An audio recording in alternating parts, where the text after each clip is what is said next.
Mack Truck, aka your worst nightmare. Mack Truck, aka your worst nightmare. Mack Truck, aka your worst nightmare.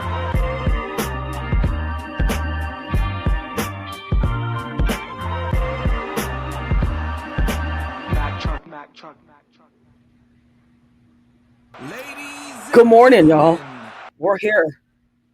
It is Wednesday, hump day, August 12th, 2026. My name is Mack Truck. You're listening, watching, viewing all things Mack Truck in the Morning, the Mack Truck podcast, Mack Truck Morning-ish. I appreciate you guys for joining me. We had a little bit of technical difficulty, but I think our system over here in the home studio just randomly updated on us on accident. But we're here. Like I said, we're here live, the Mack Truck Pod. We're here on the normal page today. I wanted to give everybody one more chance to tap in over here. And remember that we are switching over to the pod page. We had our first show of the week, or second show of the week rather, on the pod page yesterday. But I wanted to make sure everybody was aware that we are switching over to the pod page for the rest of the week and from here on out. So please make sure you are following the pod page in its entirety. And like I said, we're here, we're talking sports, all things WNBA, all things sports here. I appreciate you guys, for everybody tapping, everybody joining in, all of the things.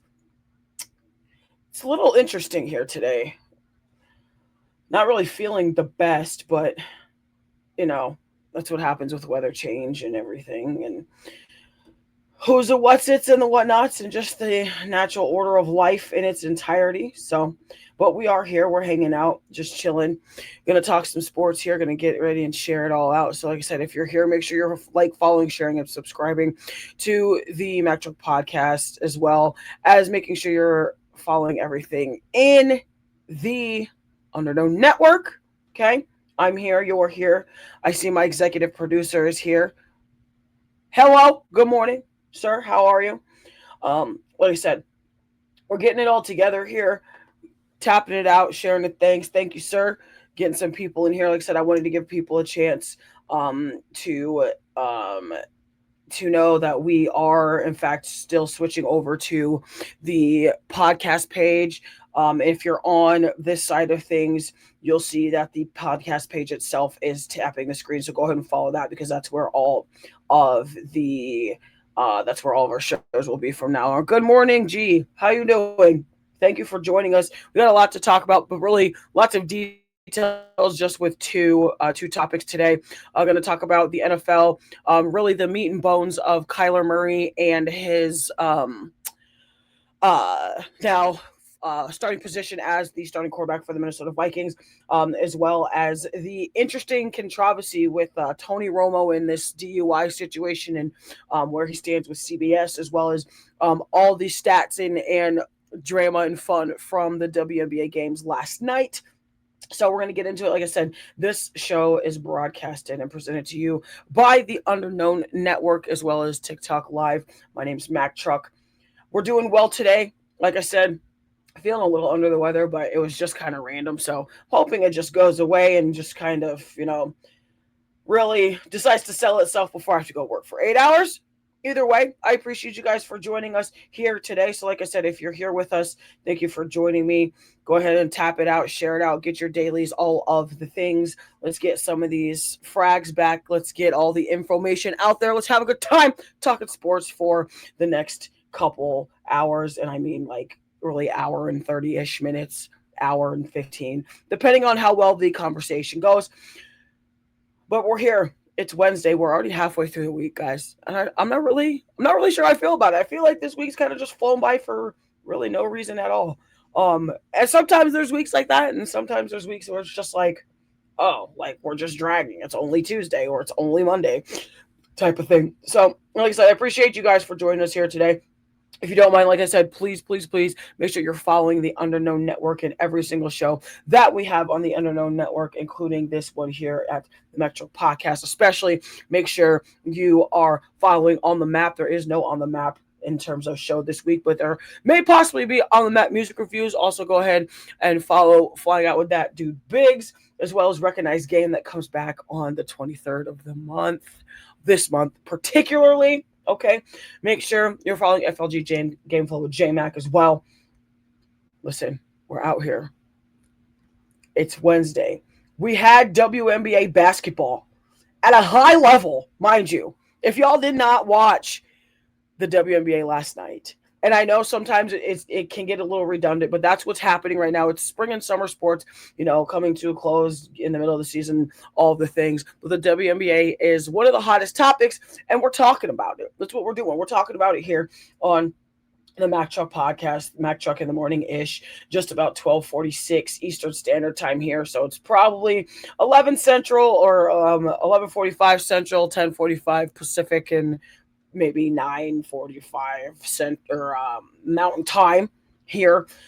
But listen, we're here talking all things WNBA, so let's get started. We had some crazy games last night. We had some good games last night for those of you joining us. Okay. Starting out, the Vegas Aces take this one at home, playing the Washington Mystics. They won by 10 points, 86-76. A'ja Wilson does what A'ja Wilson does. 26 points, shooting 10 for 18 from the field, on a perfect 5 for 5 from the free throw line. Now listen, I'm gonna stop right there and just let you guys know, if you were here with us a couple days ago when we talked about A'ja Wilson and the MVP race with the other allotted assortment of players that are in the MVP race as well.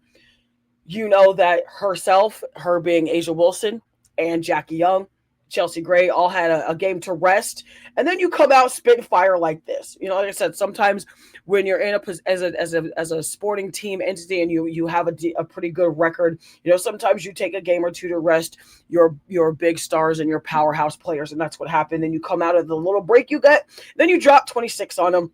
Like I said, she also grabbed 13 rebounds with 11 defensive boards and 2 offensive boards as well. Jackie Young chipped in, and I'm going to tell you this. Jackie Young, I feel like, personally, is honestly one of the more underrated players when it comes to the sport of basketball. And I'm not just talking WNBA, I'm not just talking NBA, I'm talking NBA, or I'm talking basketball in general. Like, Jackie Young is a quiet assassin. Like, Jackie Young is one of those individuals who she leads by example. And that's not to say that other people don't lead by example. Jackie Young is you don't hear a lot coming out of her mouth in terms of just like being in the media, being around. Like, she's there to play ball. She's there to help her team try to get back to another championship. Like, Jackie Young is just one of those, she's a woman. Like, she is a chick, man. Like, Jackie Young will put it on you, and if she can't find the shot, she's gonna pass it out to Jewel Lloyd, or she's gonna pass it out to Kristen Mello, she's gonna pass it out to Big 22 A'ja Wilson down there in the paint, go to pass it off to Chelsea Gray, whatever that looks like. So just big shout out to Jackie Young and just how she's just been able to develop her, like keep developing her game, even though she's already pretty damn good. I love to see it. I see you guys all both in both streams, so I appreciate you guys for being here. Go ahead and tap the screen, go ahead and share it out, go ahead and get your daily heart me's and all the things. Still talking here basketball here, WNBA here on the Mack Truck Show, the Mack Truck in the morning. I appreciate you guys for being here. Jackie Young, 5 points, had 8 assists without turning the ball over. Good morning, Alfonso. Thank you for joining us. Go ahead and tap the screen and share it out. Talking WNBA, talking all things WNBA. We are talking about Kyler Murray in the next segment, so stay tuned. Share it out. Get all your friends in here. We're talking NFL here soon. Currently still talking WNBA. But listen, Jackie Young did not turn the ball over one time this entire game. I don't know if you guys watch basketball, played basketball, have just played pickup. It's very hard to not turn the ball over, and to not turn the ball over at all during the entirety of this game is something crazy, and in the best way possible, might I add. It's just something that is kind of, it's almost unheard of, but it can be done. But when you are as good of a point guard as Jackie Young is, point guard, shooting guard combo, I should say, that type of experience shows, especially when it comes to turning over the ball. Obviously, we see a lot of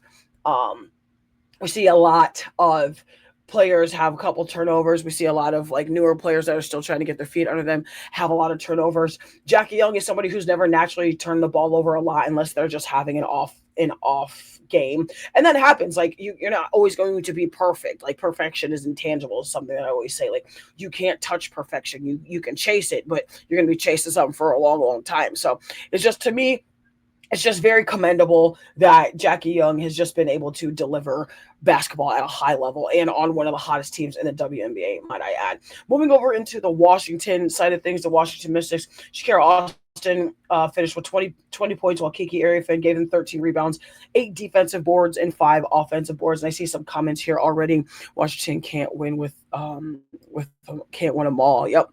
Streak was bound to snap eventually. Right, exactly. And that happens. Like I said, streaks are meant to be broken, but they're also meant to be impressive depending on, all the demographics that come with said streak in terms of your sport. So I completely understand. But I think Washington's going to be able to hop back on board and kind of start a new streak. But we're getting into the thick of the season. Like I said, Kiki Arifin gave him 13 rebounds, 8 defensive boards, 5 offensive boards. Here's the interesting one. Georgia Amore, who also, even in year 2 or 3, is very underrated in terms of how she is controlling the court and the offense with her court vision. Georgia Amore is very, very distinct with her passes and very distinct with her shot selections, and I love to see it. She didn't have any points in this game particularly, but she did have 4 powerful assists and just 1 turnover in 20 minutes of this battle of losing by 10 to the Vegas Aces in its entirety. In itself. Moving into the next game from last night, the Phoenix Mercury versus the Los Angeles Sparks. The Mercury come away with this one 94-87 win. Naomi Blanchard led the way with 24 points, shooting 10 for 13 from the field. Alyssa Thomas gave the Phoenix Mercury a little bit of everything, 16 points, 7 rebounds, and 9 assists, played 33 minutes. And I'm going to tell you this. With Alyssa Thomas and the Phoenix Mercury, and obviously now acquiring Kelsey Plum, which is very interesting to me. I wasn't real sure how the Mercury and Kelsey Plum are going to mesh initially, but after seeing the first couple of games that Kelsey Plum has played with them, I feel like they could have used her a long time ago. I mean, obviously right now there's still a little bit time for Phoenix to try to make some kind of crazy playoff push, and it's not impossible, mind you. If you watch the sport, if you know the sport, if you know the players on these teams, it is not impossible for the Phoenix Mercury to kind of try to start digging and making a comeback. And for me, I love to see it because you literally never know what's going to happen when it comes to the back half of the WNBA season. I always like to say, and it's kind of just like any other season after the All-Star break, after the All-American break, whatever that looks like. For me, it's just like the front half of sports seasons are very, still knocking rust off from off season. Still, we're still getting to a groove. We've got a record going, whatever that looks like, or we're working through trials and tribulations. Then after that short little break, whether it's Olympic break, All-Star break, whatever that looks like, is when you really want to start playing at your peak level of sport. And that's where we're in right now for the Phoenix Mercury. I think there's so much potential there still as it is. You have Kalia Copper, you have Kelsey Plum, you have Alyssa Thomas, you have Naomi Blanchard, you have DeWanna Bonner.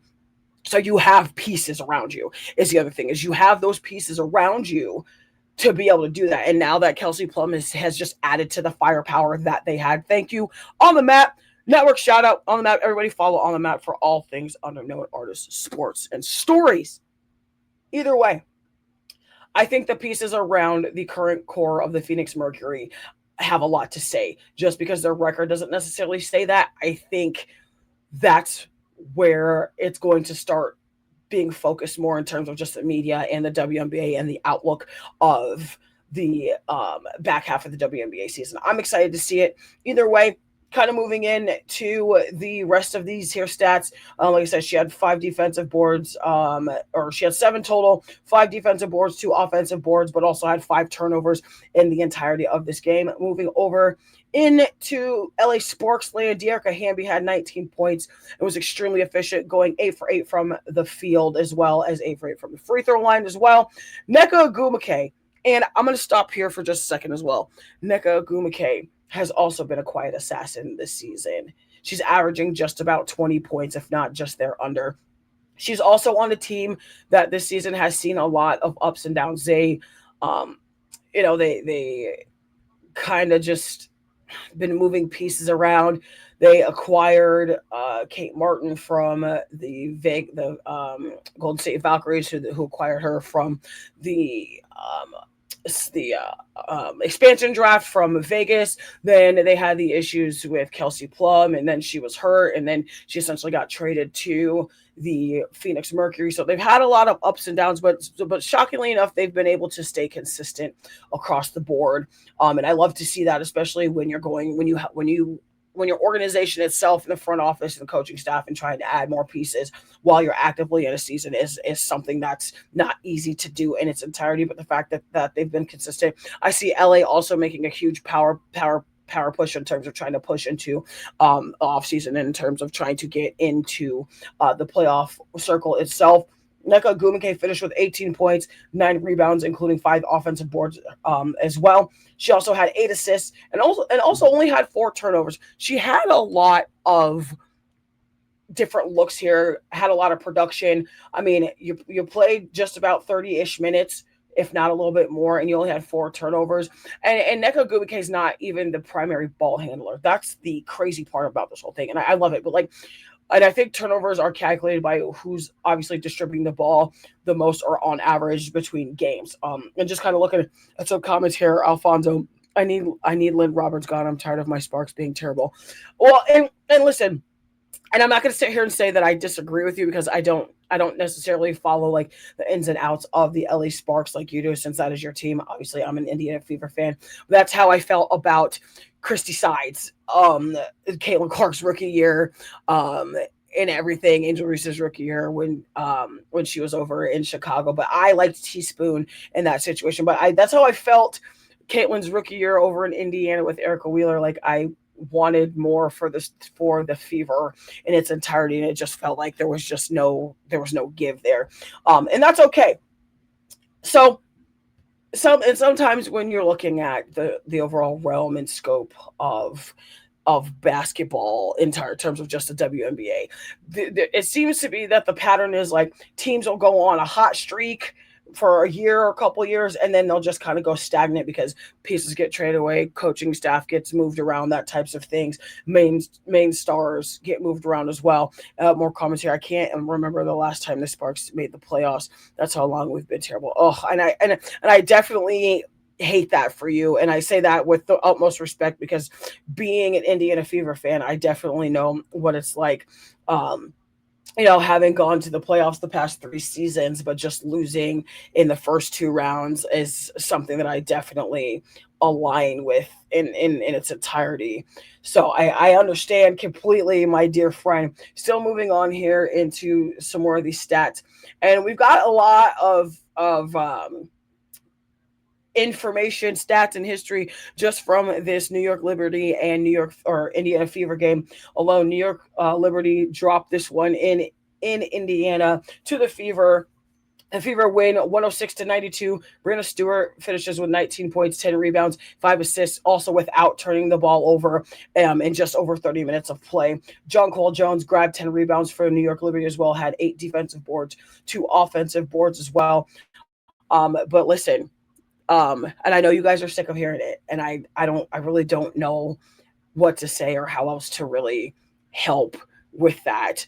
And listen, and Alfonso, I love that you just said that, because I said the same thing to myself. So those of you who are watching on either side, Alfonso's over here on our TikTok side, saying that he did not expect the New York Liberty to be so low in the standings this year. And I think part of that is because Sabrina Ionescu was hurt for a while. Like when you're hurt, it takes a toll on your team.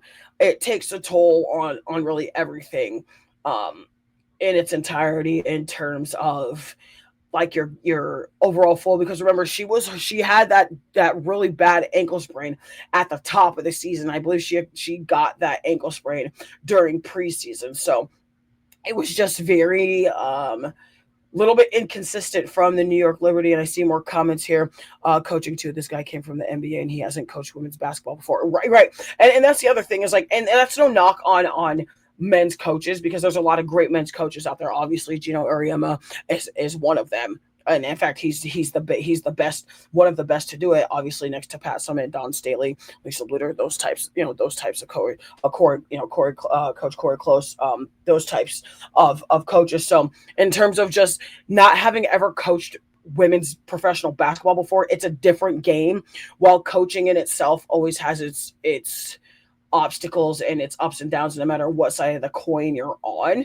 But it's also very much it's very different in its entirety because it's not the same. It's not what it was before. It's not, it's not the high, flashy, a little bit faster tempo pace that NBA is itself. So it's for me, it's very much like I very much understand where you're coming from as far as the New York Liberty. And their numbers being low. Now, the other thing I will say is that I think with having so many pieces being moved around and so many pieces being not in the correct spots or just not knowing when to use your assets has also been a little bit of the problem. The Indiana Fever have a little bit of an issue with this, but I fully believe that now with the some of the lineups and options that Coach White has had, it's kind of alleviating some of that.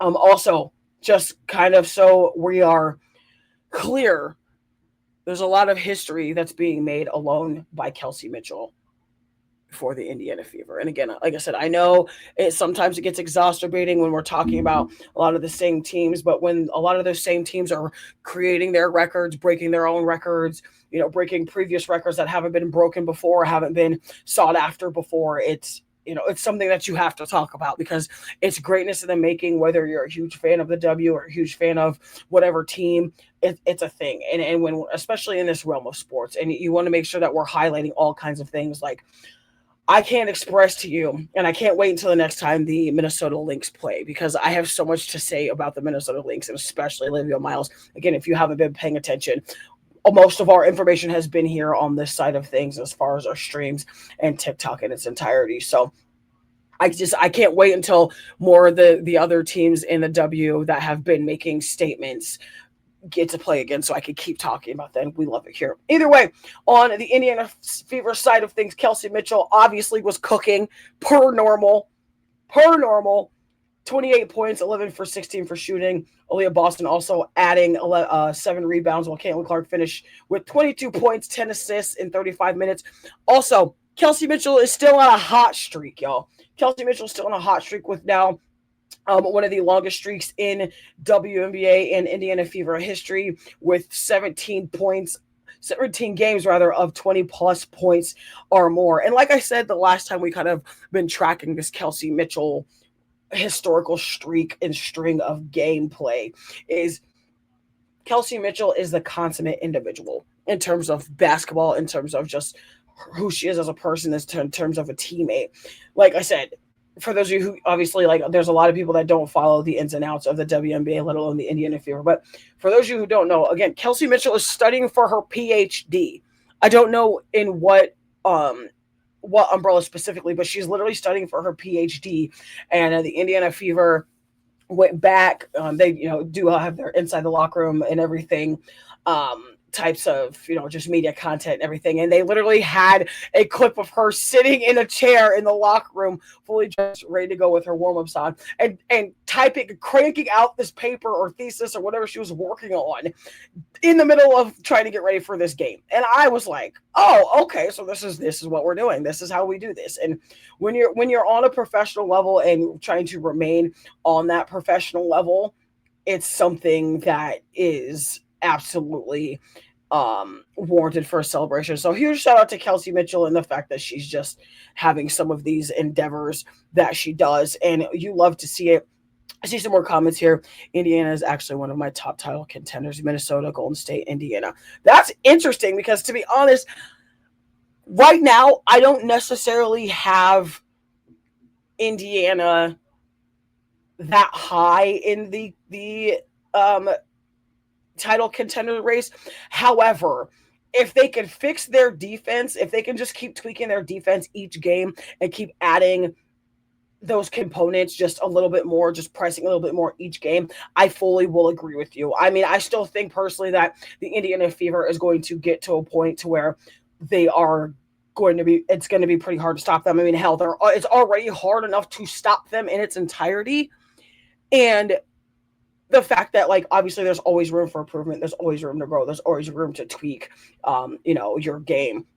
I think that, like Alex said, adding a little bit more pressure on those defensive parts, and now that Coach White is actually, and I say actually, as far as like, because we're starting to find the solidatory core five to start. We've had a different series of core starting fives, obviously outside of Caitlin Clark, Leah Boston, and Kelsey Mitchell, still solidifying those first three spots of the starting roster. We've had multiple different combinations of having, the core three, and then Lexi Hall and Monique Billings. We have the core three, and having KK Timpson and now Mercedes Russell, who we've signed due to losing Demir Stantis to a season-ending knee surgery. Like, we've had multiple combinations of a starting five, but still sticking with that core three, unless one of them has been hurt or one of them has needed rest, that type of thing. So for the Indiana Fever, I like the parity and I like the variety of different looks for a starting five that Coach White and Coach Austin have put together, Coach Breon January down there as well. So it's been awesome to see. It's just adding those little nuances to keep the game honest and keep the consistency going. And again, and I'm going to keep reading comments and just adding back and forth. So if I'm looking over here, don't be alarmed. I swear I'm paying attention. You guys have what it takes to beat Vegas in the playoff series. Vegas may not have enough this year. I don't know if I agree with that. And I say that truthfully, not as a super fan, not as a whatever you want to label me as. I can't necessarily say that Indiana hasn't or Vegas doesn't have enough firepower, because we all know what the Aces can and have turned into when it comes to playoff basketball in the WNBA. And I say that with a lot of conviction because it's true. They've won three of four or three of five titles three titles in the past 4 or 5 years under Coach Becky Hammond. Network plug. Big shout out to the network, the Underknown Network. Make sure you're following, like, share, and subscribe. Everything on the Underknown Network, as well as the Mack podcast, presented to you by the Underknown Network and presented to you by the TikTok Live Sphere. Okay, we're here talking more WNBA, getting in depth here, kind of moving back into the stats and history here in terms of the Indiana Fever. So listen, like I said, we're talking history. We're talking just moments, huge moments, historical moments, specifically for Kelsey Mitchell, obviously Caitlin Clark, and some of the crazy things that happened in last night's game. And I will tell you, and I was lucky enough to actually get to watch this game on my break at work last night. I was kind of excited about it. Seeing the way the Indiana Fever, obviously, and the Fever have, and I don't want to say created a habit, because you can always break a habit once you create it, but it's harder to maintain.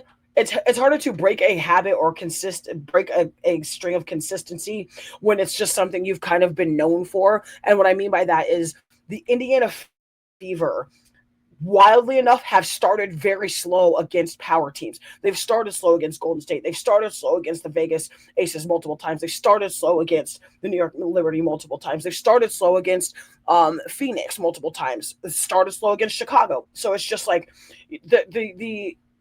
like, how many times can you start slow and claw back and then win by 20 plus points, 100 plus, having a streak of having the most games right now in WNBA history of 100 plus points. Like, it's just like, how many times can you start off slow, claw back, and then just start whooping on people? Like, let's just start hot and stay hot. I definitely know it's a hard thing to do, especially like when you don't quite have a solidified starting five, but you have a solidified core. So I totally understand it. Either way, back to history in itself. Like I said, Kelsey Mitchell continues to just put together on an impressive streak here. Again, last night's game now has her streak extended to 17 straight games with 20 plus more points. Like the consistency that comes out of the working machine that is Kelsey Mitchell is impressive, and I really have no idea how she just does it. And she's, like I said, she's a consummate player. She's a consummate professional. Like everybody in the locker room in the Indiana Feverland loves her like that. I don't care who you are.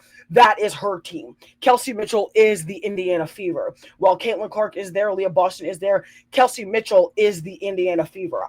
She was drafted there straight out of Ohio State. She's been there through thick and thin. Kelsey Mitchell has built her name and her career off of just the fact that she has prided herself off of being a Fever girl. And that's what I love to see, that type of passion and respect from a player to their team and its organization. It's just, for me, it's something that's very exciting. It's something that's very like refreshing, like seeing a player of that nature and then just building on top of it and just keep building and keep building. You had Erica Wheeler, you were in there with Christy Side, you were in there with Lynn Dunn, and then now you had one final season with Christy Sides, and then you get back Coach White. And for me, that's what it is. It's like she has not strayed from being a Fever girl, and it's showing in her gameplay as well. It's the consistency for me. It's the fact that she's a Fever girl through and through, and she's gonna work and work and work and work. Some of the shots that Kelsey Mitchell like just is able to create for herself and create for her teammates is very much equivalent to players in the NBA. I don't want to say she's like a female LeBron or a female Steph. Her name is Kelsey Mitchell, and her game emulates the game that she wanted to emulate. I mean, and she was in an interview a couple weeks ago saying that she very often emulated Allen Iverson in terms of who she wanted her gameplay to kind of take after. So I'm here for it. Either way, she's showing consistency. She got the 17 straight games of 20 plus points or more. More on the consistency side. And yes, we're talking about Caitlin Clark because she is an assist machine. She's also somebody who's out here breaking her own records and breaking records and moving into placement lines such as Sue Bird. What I mean by that, Caitlin Clark is literally now past Sue Bird for third overall all time in double doubles by a guard. Okay, that puts her at number 3 on the list, and literally doing it in less than 100 games and 490 or 498 games less than Sue Bird. Obviously, Sue Bird played for 20 plus years. Caitlin Clark is in her 3rd season, but the fact that she has done this in 82 games is insanity to me.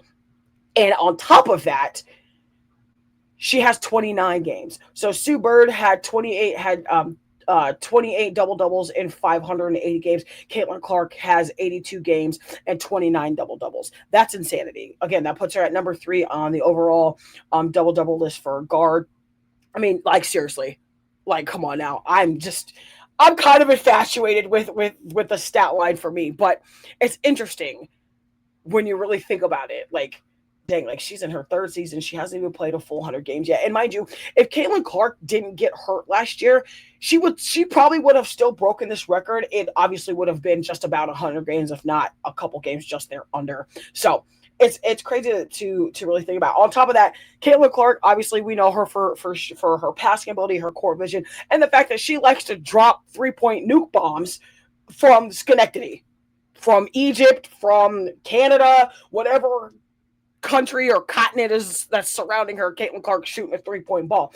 And what I mean by that also is she was knocking down shots over people that were almost 7 feet tall, like Brianna Stewart, who's 6'4", and Hong Zhu, who's 6'11". Hong Zhu for the New York Liberty, who primarily plays the 5 spot when she's on the floor. She is that rotating third piece between Jonquel Jones, Brianna Stewart, and herself when one of them's not on the floor. She and I'm laughing because Caitlin Clark is only 6 feet tall. Caitlin Clark is 6 feet tall. Brianna Stewart is 6'4". Hongju is 6'11". And if you go back and watch the replay, like there's clips all over, and you can find all this information at yahoosports.com, WNBA.com, as well as ESPN.com and FoxSports.com as well. Again, we love to cite our sources here. That's how we do it here. Cite your sources until you get the credibility, and even then you still cite your sources. Either way, Caitlin Clark, the shot that she took over Hongju, I was like, ain't no way she's about to make this shot. This shot is not going nowhere close to this basket. It had good arc on it, and listen, I was wrong.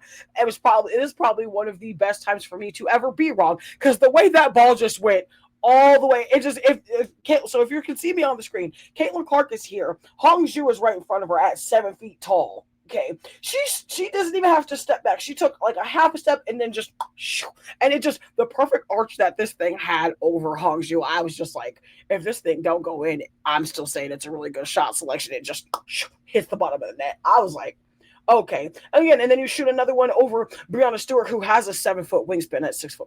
It's insanity. Like, what? Come on now. Like, who's doing that? Like, who's doing that? And I'm getting excited about it, because it's just things like that that make the game of basketball right now in its entirety. And before we kind of move on into our next segment here, I also want to let you guys know that the duo of Caitlin Clark and Kelsey Mitchell have also set a new WNBA record for most combined points by a duo ever in a 10-game stretch, with 516 points as of last night. 516 points in 10 games by two of the best guards in the WNBA, both of whom are on the MVP list. And, contrary to popular belief, I don't, y'all can try to troll me, all the things. Caitlin Clark deserves to be on the MVP list. I don't necessarily think she's going to win. And personally, I think it's going to be between Olivia Miles, Asia Wilson, and Kelsey Mitchell for the top three in terms of the MVP spot. The bottom two are going to be Paige Beckers and Caitlin Clark. And it's not unfortunate to be top 5 on the list of WNBA MVP hopefuls is nuts in its entirety. Olivia Miles is also about to lock up Rookie of the Year. I don't care what you tell me. Like I said, we're gonna dive deep into Minnesota Lynx and Olivia Miles as well in the next couple shows here. But the fact that Kelsey Mitchell and Caitlin Clark alone have combined for 516 points is insanity to me in 10 games. Is nuts. And the fact that Aaliyah Boston is about to keep adding to that, and they're about to end up being, probably by the end of the season, depending on, even without having not adding like the playoff one, Aaliyah Boston, when she starts to get her numbers back up, which is obviously happening, she was out for a couple of games with that lower leg injury. They're already one of the most high scoring offenses in the WNBA, let alone they're about to be the highest scoring trio in the WNBA and in Indiana Fever history. It's crazy to me to even think about that being a thing. So, like I said, when you look at these two, they've been doing it together. You can see why the Fever have been making some noise. You can see why there's a lot of chatter around the Indiana Fever in its entirety, not just Caitlin, not just Aaliyah, not just Kelsey, not just Sophie, controversies, things like that. The Indiana Fever, seemingly enough, are doing things consistently and doing things at a winning rate, just like the Aces, just like the Valkyrie, just like those teams that we are consistently talking about, just like the Minnesota Lynx as well. It's crazy to me. So listen, I also want to know, before we end this segment here and get into the rest of the show, because we do have just about 20-ish minutes left here on the Mack Truck Podcast. Mack Truck in the morning-ish for you. My name is Mack Truck. I appreciate it. Thank you for joining me. Like, tap, share, and subscribe. All the things I would appreciate if you did such a thing. Okay. Are Kelsey Mitchell and Caitlin Clark becoming the best scoring duo in the league right now? Is there another duo that's doing it better than them? If there is, drop it in the comments. Drop it in my inbox. Drop it via airmail. I want to know, do you guys truly think, like, no bias aside, if you're watching the game in its entirety, do you think Kelsey Mitchell and Caitlin Clark are the best scoring duo in the WNBA right now? Also, this is also brought to you by Dirty Dr. Pepper. This is my one soda for the day. Been proud of myself, been cutting back on a lot of stuff, getting my body back together. Okay. Listen, normally I would have cracked by now. I'd have had 3. I've only had 1 this morning. I had 1 cup of coffee, 1 Dirty Dr. Pepper, and some waffles. I'm feeling pretty good about myself. Fee and live. Yes. Okay. Yeah. Valid. Nafisa Collier and Olivia Miles, absolutely. I would also even add to that kind of like a three-way combo. I'd say I'd add Courtney Williams to that. Even though it says duo, I could you could interchange Fee and Courtney Williams, but definitely Olivia Miles is absolutely in that for sure. Absolutely in that in its entirety. That's a very good answer and a very true answer. I can't even argue. But like I said, I want to know what you guys think. Is there another duo out there outside of these two duos? Is there one that's doing it better than the both of them? I don't know if there's necessarily somebody that's doing it ultimately better than the Minnesota Lynx because of their record, but in terms of just points alone and the fact that it's seemingly enough keeps happening, I would say if Fee were able to have come back from the double ankle surgery a little bit earlier, I would even say they would be number one. But I think personally they're kind of tied right now. But because of the record of the Minnesota Lynx, I do naturally put them just above the Indiana Fever, and that's just because their record shows it. The Indiana Fever's record also shows it, but they haven't been quite as consistent as the Minnesota Lynx has been. So tell me what you think. Drop it in the chat. Drop it in my, like I said, drop it in my inbox. Drop it wherever you like. I appreciate you guys for joining us. But before we get into the final topic here on the Mack Truck podcast, Mack Truck in the Morning, if you will, we got to give a shout out to the network. Always got to give a shout out to the network and our executive producer, Evan Thunder Bradfield. I appreciate the opportunity to be here with you guys here on the Underknown Network. Like I said, if you're rocking the show, make sure you're following with everything, supporting everything that we've got going on. There's a lot of great content through the Underknown Network itself. Like I said, I'm proud to be a part of it. I love it here. It's the best decision I've made for myself so far in terms of trying to get where I want to with this entire thing. I appreciate you guys for all the support. Thank you for the follows and the likes. Make sure you get your daily heart me's. Make sure you get all of the things. Make sure you're sharing it out on either side. And of course, you're watching us here live on the TikTok sphere and the Underknown Network in its entirety. Again, make sure you tap the screen, hit the follow button, share the live, get involved with the conversation. And I love the fact that there's been a lot of engagement. Numbers are a little low today, but it is Wednesday. Hump days are weird like that. It's okay. Listen, don't just sit back and watch. Jump in the chat, tap it in. I literally, like I said, we literally appreciate and love the fact that everybody continues to support my podcast, my show, as well as the network itself. So make sure you're tapping in, showing love to everything on the network as well for all things Underknown. Moving on, back to sports. Listen, it's time to talk about the NFL. But not specifically a player right now, more or less a former player. Tony Romo. Okay. And I haven't covered this in its entirety because I was personally waiting to see what CBS said because I wanted to give the entire rundown. So here's the rundown. Here's the meat and bones of it. Like I said, tap the screen, share it out, all the things. Let's get back in the algorithm. So Tony Romo, obviously former quarterback for the Dallas Cowboys, current CBS NFL analyst, is dealing obviously with some controversies after being arrested in Wisconsin on suspicion of operating a motor vehicle while intoxicated, which is a big no-no. Everybody that is of drinking age knows that is a no-no. You can't get away with it. You can't hide it. Why we're making decisions like this is crazy to me. Now Tony Romo has denied drinking, so obviously we have to let the legal process play out before jumping to any crazy conclusions. Obviously, it's innocent until proven guilty, but if it barks like a dog and wags its tail like a dog, it might be a dog. If it quacks like a duck, looks like a duck, might be a duck. It's the obvious things. Like I said, Tony Romo has denied drinking, so obviously, again, we have to wait for the legal processes to play out before the conclusions. But what really caught my attention, like I said, was the response from CBS. I didn't necessarily think that they were going to take this road in terms of, it just seems like they're taking the higher road of it all. And that's okay. I'm not going to say there's necessarily something wrong with it, but it's interesting because it's almost like it feels like they want to give him another chance, but obviously there has to be some kind of repercussion for doing that because you're in the public eye. You are one of the most highly touted NFL analysts on CBS. Now, he has kind of dipped in terms of just like popularity and stuff in the past couple of years because he's been there for a while. But currently, as it stands, according to CBS, and you can find this on apnews.com, NBCnews.com, abcnews.com, as well as NFLnews.com via Dallas Cowboys. CBS has placed Tony Romo on leave while they figure out what to do and then what they want to do moving forward. And right now, JJ Watt has stepped in alongside Jim Nantz for the time being. I personally love me some JJ Watt in its entirety. I love seeing him on cast, but the fact that he's now being essentially replaced for Tony Romo, I don't necessarily find to be a bad thing.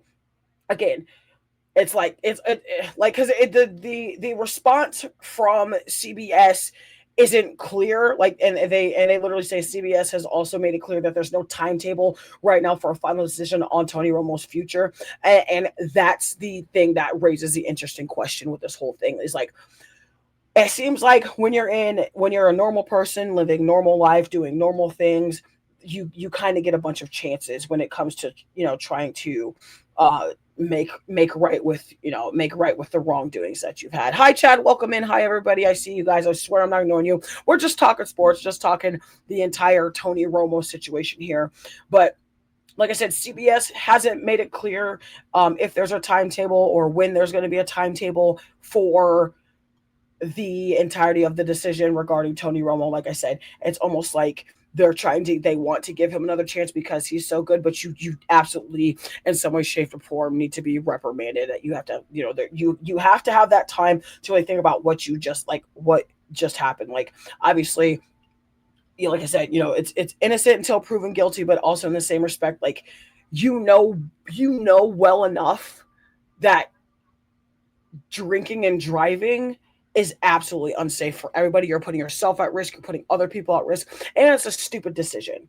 Like, if you're going to drink and you need to move around or you need to leave or you're doing something, make sure you have a designated driver or a different option of transport. Never get behind the wheel when you're intoxicated with anything. It doesn't matter, gardening tools, alcohol, adult beverages. Make sure you have a backup plan, folks, because it literally saves everybody's life, including yours, including everybody else's. Chad said he has a surprise. I don't know if I'm excited for this. Is it going to light up the screen or is it going to irritate me? Like I said, I thank you guys for joining us here on the Mack Truck Podcast. Mack Truck in the Morning-ish, here with you, going over the CBS news and information regarding Tony Romo and this dirty Dr. Pepper. So good. So good. Love it here. Love this for me. It's going to irritate me. Well, at least you're a true friend, my guy. At least you're true. So listen, just kind of going back, I have questions. I have so many questions, and I really want to know from you guys. So my first question is, do you think CBS is handling this entire thing the right way? Like, do you think CBS is like, okay, we still need time to figure this out. We still need time for the investigation to come back, that type of thing. Should they take a step back and let everything play out before making a decision? Or, because Tony Romo is one of the biggest NFL personalities, should CBS be making a stronger statement about what they expect from their talent? I mean, if Romo isn't ultimately convicted of anything, do you bring him back to the booth? Do you bring him back right away? Because honestly, at the end of the day, it's just like Tony Romo. It isn't just the fact that Tony Romo was a former quarterback. It's the fact that Tony Romo is representing one of the biggest sports in the network and one of the biggest sports networks in the country and really the globe in its entirety. So like I said, I want to hear from you guys. Do you think that CBS is making the correct move? What would you do if you were a CBS exec over there? How would you handle this? I really want to know. And I personally, I don't know if I necessarily have a way to do that. Did you already? I did not. Hi, Anthony. Welcome in. I appreciate you for joining us. Thank you for joining us, my dear friend. We're talking sports here. Two of my best guy friends are in the chat here over on the TikTok sphere. I see some people over here on the StreamYard as well. Thank you for joining us. I appreciate it. We're talking sports. We're talking all kinds of things. These two are having a whole different conversation. And I kind of love it. Listen, there's no tide rolling here. We're not talking about college football yet, Chad, but it's okay if you would like to keep hollering roll tide in my chat. I appreciate you guys for joining us, though. But like I said, do you guys think that CBS is doing the right thing? Listen, Anthony, I don't have some sofa in here. I have a chair. My chair right here. The sofa's out there. Thank you for the daily Harmony. I appreciate it, my friend. I don't, and I keep kind of fumbling with this because I don't necessarily think that CBS is wrong in its entirety. The sofa's $100, guys. It's super cheap today. It might even drop to 99 cents. But yeah, I don't know if I would necessarily take a different step if I'm a CBS executive. I would also like to say that we have to remember that while we are all human beings, we all make mistakes and we all have messed up in some way, shape, or form in our lifetime. Unfortunately, being in the national limelight, I feel like kind of takes away from that. It takes away from the entirety of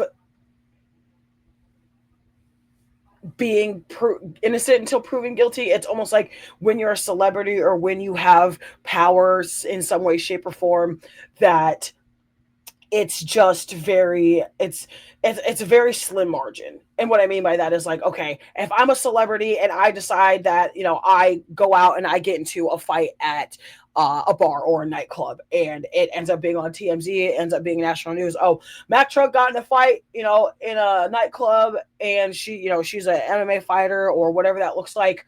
My having the status I have, unfortunately, elevates that more than it should. And not more than it should, but more than it would on a normal basis if I were just a normal person going into an establishment having that same issue. So like I said, I don't necessarily know if CBS is doing the wrong thing. I don't think they're necessarily doing it wrong. I don't think they're necessarily doing it right. I think they're literally just trying to wait and see what the rest of the investigation brings. And I think that's very fair. But also, in the meanwhile, while football... No, I haven't sold this over yet, Mr. Soul Snatcher. Everybody, thank you guys for joining us. We got all kinds of crazy stuff going on over here. We got all kinds of crazy stuff happening over here. I got random text messages coming in about sofas and all kinds of things, all the inside jokes. We love it. I love it. You guys are engaging, and that's what we're talking about here. In its entirety, though, with football season coming up, especially with preseason already starting, like more preseason games coming this weekend. We're talking about more baseball tomorrow, talking about NFL preseason as well. I think the entirety of the fact is that while they're still trying to figure out this whole investigation with Tony Romo, you essentially have to replace him. Jim Nantz can't do it all by himself. It is literally a two-person job.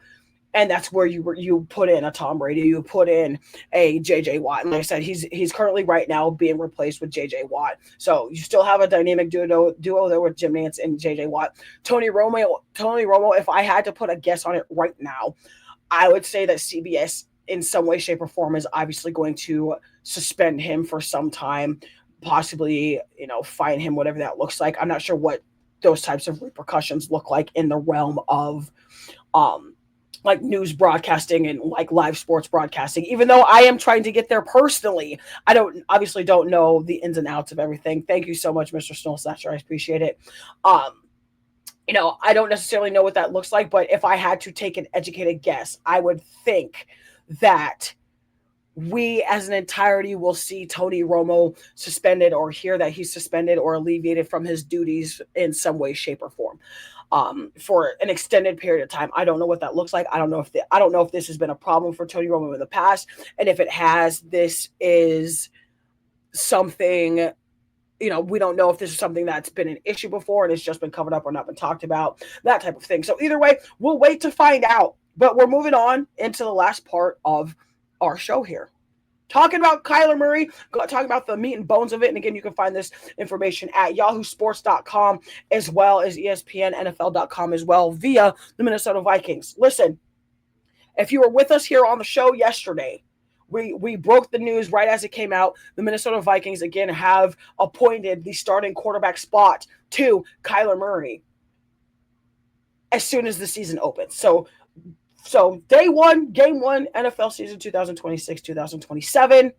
Kyler Murray is your starting quarterback for the Minnesota Vikings, and JJ McCarthy still will end up winning his turn. And listen, I'm not going to lie, I'm really interested as to why they made this decision so fast, because we still haven't even played any preseason games yet. But also, with that entirety, Kyler Murray is your starting quarterback, so I don't think we would expect to see him during a preseason game or for the entire length of a preseason game.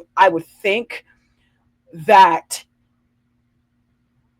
I would think that Kyler Murray will play a quarter or two of each game leading up to the start of NFL season, obviously to get gameplay, get game speed, all the things, and then I would believe the rest of it is with JJ McCarthy and the backup quarterbacks over there in the realm of the Minnesota Vikings. I see some comments in here. Oh, the chat is busting right now. Come on, chat. Busting chat. Let's go. Did you see brown on sauce? I did see brown on sauce, and we're going to talk about that tomorrow as well. Listen, I love that y'all are bringing in these. Y'all are giving out the docket before I can even get it together for the next day. So I appreciate you guys just in here talking all the things. Listen, y'all are amazing. Go ahead and tap the screen and share it out. Get your dailies, all the things. Keep engaging on both sides. It's wild on both sides, and I love it. Either way, like I said, you still have JJ McCarthy, who was drafted in the first round in 2024 by the Minnesota Vikings. Again, he got hurt, didn't get to play the entirety of his rookie season because he tore his meniscus during that preseason game in 2024. So now I'm wondering, do y'all think that the Minnesota Vikings made this decision too fast? Do you think they made the right decision? According to Kevin O'See and the coaching staff over in Viking land rather, obviously Kyler Murray showed what he needed to show to shore up that starting spot. My question is what was the point of drafting JJ McCarthy if you weren't going to give him a chance? Now, obviously, yes, he had a chance last season, but you also didn't have an offensive line. You had very little of an offensive line, but you had the pieces around you. You had Jordan Addison, you had obviously Justin Jefferson, those types of things, Aaron Jones. You have pieces around you, TJ Hawkinson, all of the things. But JJ McCarthy, personally, from a football player's perspective, is not ready. And that's okay. He's also technically only in his really second season of play. He's been there for 3, but has only played for really 1.5.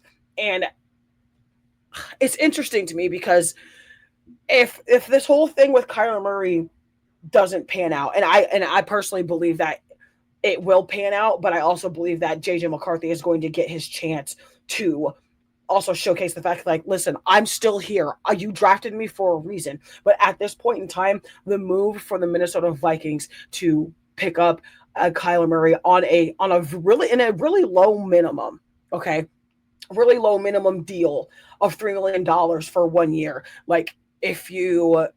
If you know the backstory in terms of why Kyler Murray was so excited to go over to Minnesota, that was his childhood team. They showed photos of him in Vikings gear as a kid. So this is kind of full circle for him. And I think it's going to be able to showcase what he's about as a quarterback. Obviously, we know he can extend plays with his feet. He is a little bit shorter at 5'10.5", and everybody's fears he can't see over the offensive line. Obviously, he didn't have a problem seeing over the offensive line in Arizona when he was there. Yeah, he was a little bit injury prone, but also not having those pieces around you as far as your offensive line to protect you, because you have to have an offensive line to protect you to be able to give time for the ball to release is a thing. So it's interesting to me that this has happened so fast, but in retrospect, it's also not that fast because preseason is here. Football season itself is almost here. So it's just okay, you made the right decision. So, you got to stick with that decision unless something catastrophic happens. And that's where we're at this point. So either way, like I said, I understand going with experience, especially if you believe Kyler Murray has the best chance to win right now, which is why they drafted him. And to answer my own question, that is why they drafted him. They needed a quarterback now while JJ McCarthy was developing, because they still fully believe that JJ McCarthy is the quarterback that he has shown the potential. Obviously in the draft, having that national championship coming out of Michigan under Coach Harbaugh with Blake Corum and all of that. So it's a thing. He's just not developed enough yet to take over the reins of that. Either way, like I said, at the same time, you still gotta wonder what it means for JJ McCarthy. Is he going to want to trade? Do you think his spirits have been shot? What does that look like? Is Kyler Murray about to come into Minnesota and kind of prove that he has something left in the tank, as we historically have seen? Kevin O'Connell and the Minnesota Vikings quarterback staff, coaching staff, is and are and have been quarterback resurgence. Sam Darnold, Nick Mullins, Carson Wentz to an extent, okay?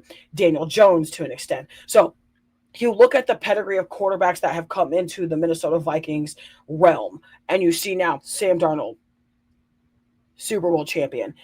Daniel Jones, damn near won the AFC South last year. Okay, if he didn't tear his Achilles and break his leg in one shot, he may have won it. So and all that stems from coming back, like going into a team like the Minnesota Vikings and having your career research, and it's great to see. I love it. I'm excited to see what Kyler is going to do. I'm excited to see what Jade is going to do. I'm excited to see if this ends up being a quarterback battle the entire season, if it's just one game, 2 games. Like, I'm excited to see. Listen, I'm not reading the chat for a specific reason, y'all. It's okay, though. Y'all are just out here having fun, and I really appreciate it. It is not duck proof. Nothing in here is duck proof. Nothing in here is tide proof. It's all good, though. Boston, welcome in. I appreciate you guys for joining us here. We're getting to the back part of the last topic here on the Mack Truck Podcast, Mack Truck in the Morning ish. Here, presented to you by the Underknown Network, as well as TikTok Live itself. So if you're just joining us, just go wrapping up the meat and bones of the decision from the Minnesota Vikings in its entirety to appoint Kyler Murray the starting quarterback for the Minnesota Vikings. You love to see it. I love to see it. If you don't love to see it, I'm not sure what you're here for, other than to just do whatever's happening in both sides of the chat. And I love to see it. Either way, I have questions for you guys about this whole thing. If you've been paying attention and not talking about sofas in the chat and asking if things are duck proof. I almost said dog proof. This is gonna make these cuts are gonna be fantastic. I love it here. Either way, hello Nested, welcome in. I love the fact that everybody's popping in here. Thank you so much for joining me. So I have a question. Would you have rather started Kyler Murray, or would rather have given JJ McCarthy the opportunity to see if he could solidify that starting spot? That is the question of the day, and really the question of the entirety of this whole thing. And kind of the other thing I want to talk about in terms of this entire thing is with Kyler Murray now being the starting quarterback, does that mean, like, what does that look like for the Minnesota Vikings in terms of the NFC North? Because obviously you still have Green Bay, you still have Chicago, you still have to Detroit as well. It's your birthday. Oh, well, happy birthday. Listen, don't start maybe acting like big country. It's everybody's birthday out here in its entirety. Merry birthday, happy Christmas, all the things. Okay. Y'all are funny. Listen, up in you. This is Wholesome Wednesday, sir. Maybe next time. Maybe on a weekend. Either way, what does the scope of the NFC North look like now that Kyler Murray is the current solidified number 1 quarterback for the Minnesota Vikings? I don't necessarily know what that means because obviously the season hasn't started yet. Either way, but goes back to my question. Would you have personally started Kyler Murray, or would you have given JJ McCarthy the opportunity? I also feel like in its entirety, if JJ McCarthy were ready, he would have been able to capitalize and show the things that the coaching staff for Minnesota was looking for. And that's not necessarily actually said something about the topic. What did you say? Because I didn't see it, my dear executive producer. The chat's kind of rolling fast, and I'm a little bit on the slower side today. But I would love to know what you said about said topic in terms of the Minnesota Vikings quarterback situation.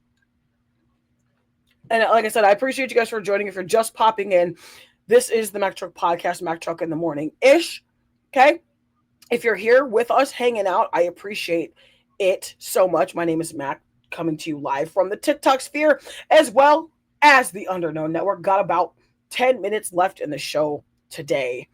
We are here daily, 12:30 Eastern Standard Time to 2 p.m. Eastern Standard Time, give or take. A couple minutes here and there. But we are here weekly, Monday to Friday, here on the Unknown Network, as well as the TikTok stream itself. And like I said, I'm totally blocking all of you. So blocking all of you. The chat over here is crazy. This is why you have best friends. All of them, all kinds of them are in here just doing whatever it is they want to do.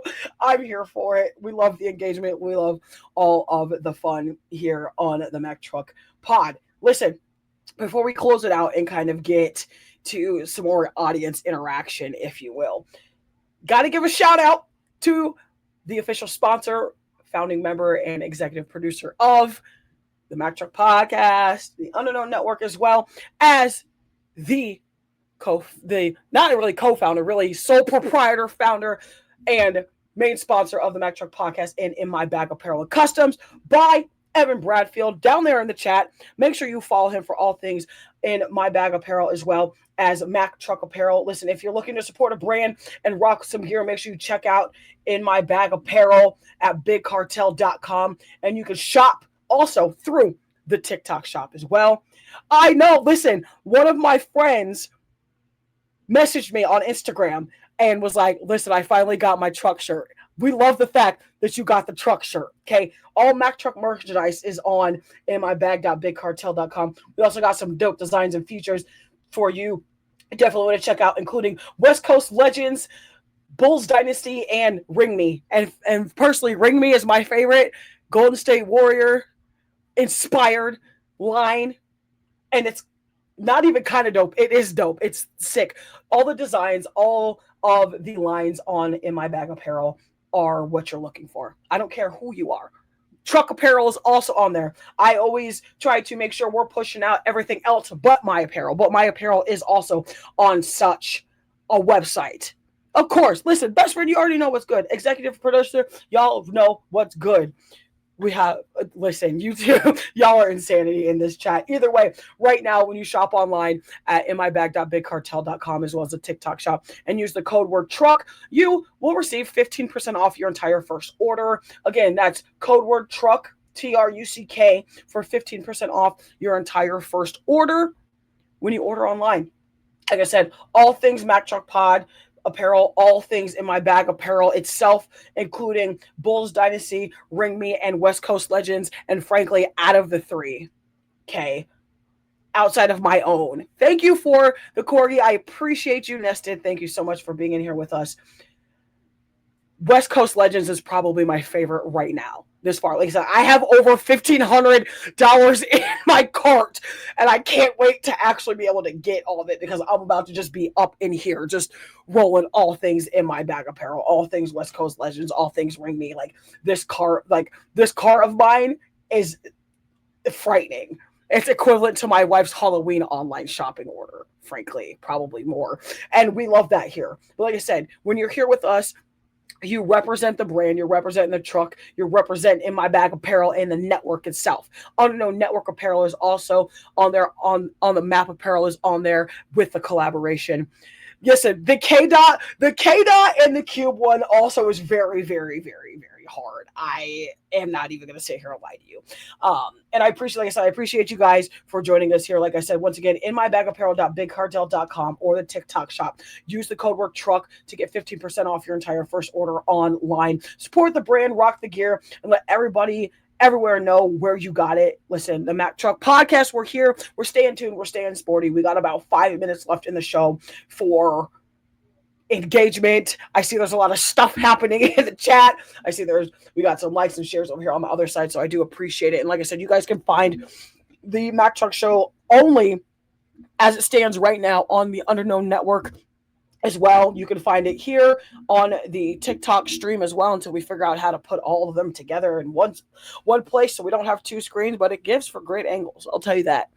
Also in its entirety, for those of you who were not here with us yesterday, from now on, we will be on the Mack Truck Podcast page, and I need to actually go back so you guys can tap the screen. Please make sure you're following the Mack Truck Podcast page. That is where our shows will be from now on. We were there yesterday, but realized I didn't get a chance to really let y'all know that's where the show's going to be. So once we get our new graphics out for everything, we will be heading. It'll be on the flyer. It'll be on all things in terms of um, our show content. So please, please, please make sure you're tapping the screen, liking, sharing, subscribing. Make sure you are following the Mack Truck Podcast page. We're going to start doing all show content from over there. We're still going to have some show content over here, but the majority of it will still be back over on the show page. Trying to get the algorithm back over there. We had some interesting issues. I was locked out of it for like 3 months, and I have no idea why. I think a lot of it is because I think somebody thought, I think the TikTok system thought it was like a fake account, and it's like not. So I had to like re-verify all the unfortunate things that go with having two pages. So this is my main page. Like I said, we're doing all show content from now on over there, unless something catastrophic happens. But that is what we have for y'all today. I appreciate you joining me here. Again, make sure you like, share, and subscribe to the Mack Truck Podcast on the Underknown Network. You can find it at Apple Podcasts as well as Spotify. Make sure you're following everything on YouTube, all other social media platforms, especially here on the TikTok sphere and the StreamYard. This dirty Dr. Pepper is really dirty, and it's not Dr. Peppery. It's just full of cold foam and ice, and I'm okay with that. And like I said, we got a couple minutes here, and I'm really, really scared to look at this chat. Yes, also on the Underknown Network YouTube channel, and I apologize, I keep forgetting to plug that. But yes, the Underknown Network YouTube channel, Discord, Twitch, the Mack Truck Podcast YouTube channel, the Mack Truck Podcast Facebook page as well, the group page as well. And to be Anthony, yes, I thank you guys for sending me all the gifts and keeping the chat rolling and just coming in here and being your natural selves. I appreciate it. And also, like I said, I do have a group on Facebook for the page itself. And I'm honestly, there's not been a lot of traction in it, so I'm honestly debating about shutting the actual group down and just keeping the page itself. If you're active in the group, let me know if I should keep it. I'm not in there enough to manage it a lot, but I do have some pretty badass admins, including the executive producer and director of the Underknown Network, so I may just keep it for that purpose. And I also like to use that page just to let a lot of my other fellow sports shows and podcasters, share their stuff and share their shows in there as well. So I'm thinking I might keep it. I'm kind of back and forth on it. Either way, it's about 1:50 here in Michigan. I am here for all things, whatever is going on down here in this chat. I'm for it. Big shout out to Anthony. Big shout out to Chad, Duck Daddy, Soul Snatcher on the map. My big homie, the best friend, the executive producer, Evan Thunder Bradfield, Nested Stitches, Alfonso, all you guys for tuning in. I appreciate it. Like I said, please make sure you're following the Mack Truck Podcast page for all things show content from now on.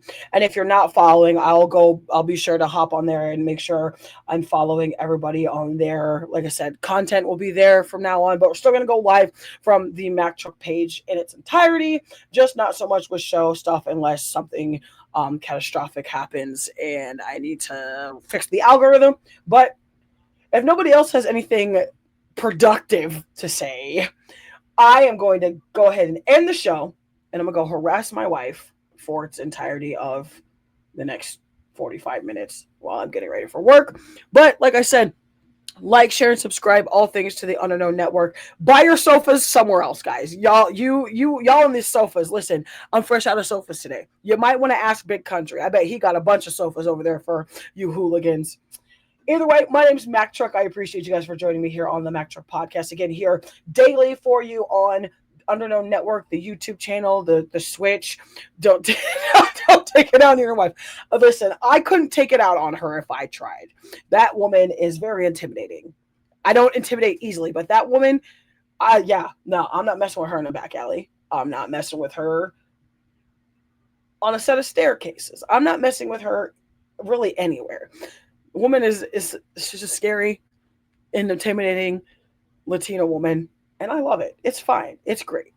Either way, I appreciate you guys for joining us. Like I said, we're here weekdays, Monday to Friday, 12:30 Eastern to 2 p.m. Eastern Standard Time.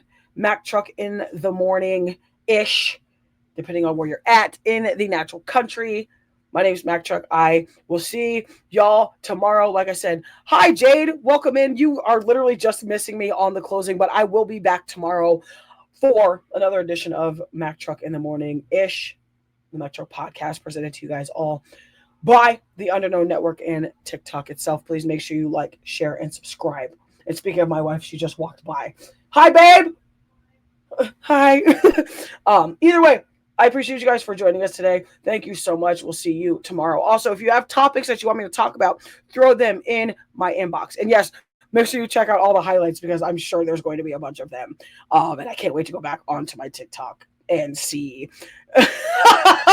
Y'all on this sofa. Listen, Big Country's going live later. Ask him for a sofa. He's got plenty of sofas over there. I have like 2. So either way, I appreciate you guys for joining us. Thank you so much. We will see you on the other side.